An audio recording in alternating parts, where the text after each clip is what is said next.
তাজবিদের সংজ্ঞায়। সংজ্ঞা মানে কি?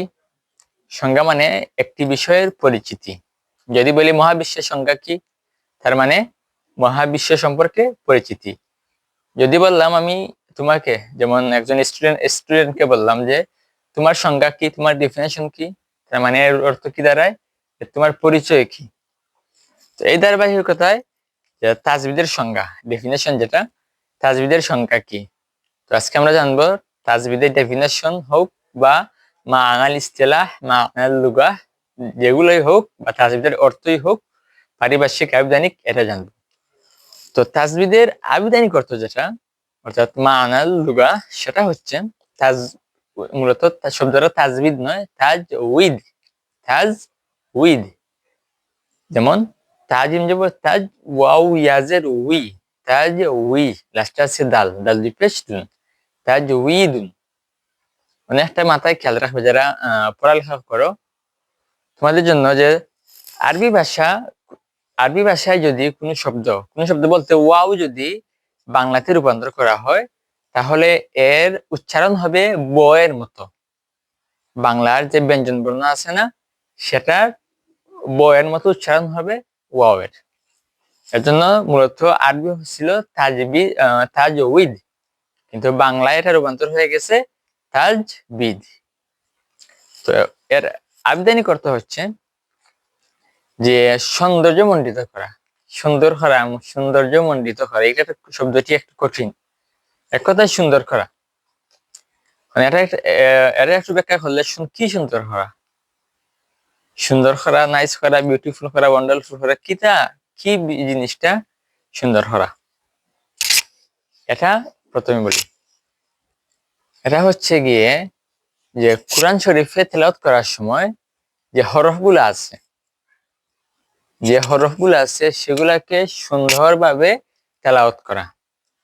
হরফের হক যারা আছে, অধিকার আছে, যে হরফে যে অধিকার আছে, সেটা আদায় করে কোরআন শরীফটা তেলাওয়াত করা। যে শব্দটা উচ্চারণ করবে সেটা সঠিকভাবে উচ্চারণ করা, এটা হচ্ছে তাজবিদ।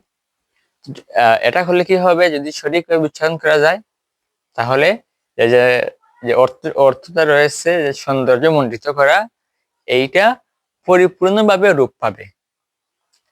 এই শব্দটি, এই হরফটি পরিপূর্ণভাবে রূপ পাবে যদি তাজবিদ অনুসারে পড়া হয়। যেহেতু তাজবিদ অত সুন্দর করা, তার মানে যে তার তাজবিদ সম্পর্ক কার সাথে, কোরআন শরীফের সাথে। তাহলে তাজবিদ ফলো করে যদি কোরআন শরীফ তেলাওয়াত করা হয়, তাহলে কোরআন শরীফ তেলাওয়াতটা অনেক সুমধুর, সুন্দর হয়ে উঠবে। এটা একটা স্বাভাবিক ধারণা। আল-কালুস হাদিদে যে সংজ্ঞা দেওয়া হয়েছে, যে বিষয়টিতে হরফের মাখরাজ, সিফত সম্পর্কে, যে বিষয়টিতে মাখরাজ, সিফত ইত্যাদি সম্পর্কে আলোচনা করা হয়, তাকে তাজবিদ বলে। এখানে যে বিষয়টি বলতে শাস্ত্র, বই বা পুস্তক বোঝানো হয়েছে। তো বিষয় বলতে শাস্ত্র, বই, অর্থাৎ তাজবিদ তো একটা বিষয় না, একটা হলো বই।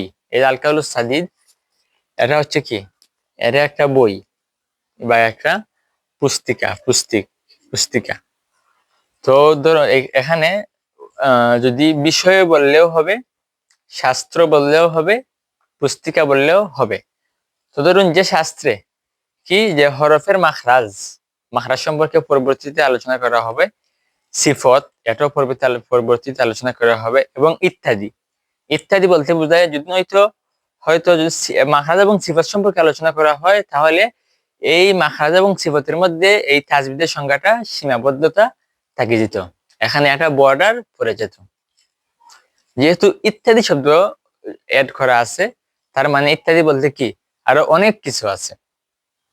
তো সব কিছুর সমন্বয়ে কি আছে, সেটা ধারাবাহিক ভাবে ক্লাস যত র্যাঙ্কিং করবে, রিচ বাড়বে, ক্লাসের ক্রমান্বয়ে ক্রমিক বাড়বে, তত আস্তে আস্তে এগুলো আমরা ধীরে ধীরে জানার চেষ্টা করব। তো ইত্যাদি আরো আছে। প্রাথমিক সংজ্ঞাকে পরীক্ষায় আসলে কি বলবে, যে বিষয়টিতে হরফসমূহের মাখরাজ, সিফত এবং ইত্যাদি সম্পর্কে আলোচনা করা হয়, তাকেই তাজবিদ বলে। আর তাজবিদ অর্থ সুন্দর করা বা সৌন্দর্য মণ্ডিত করা।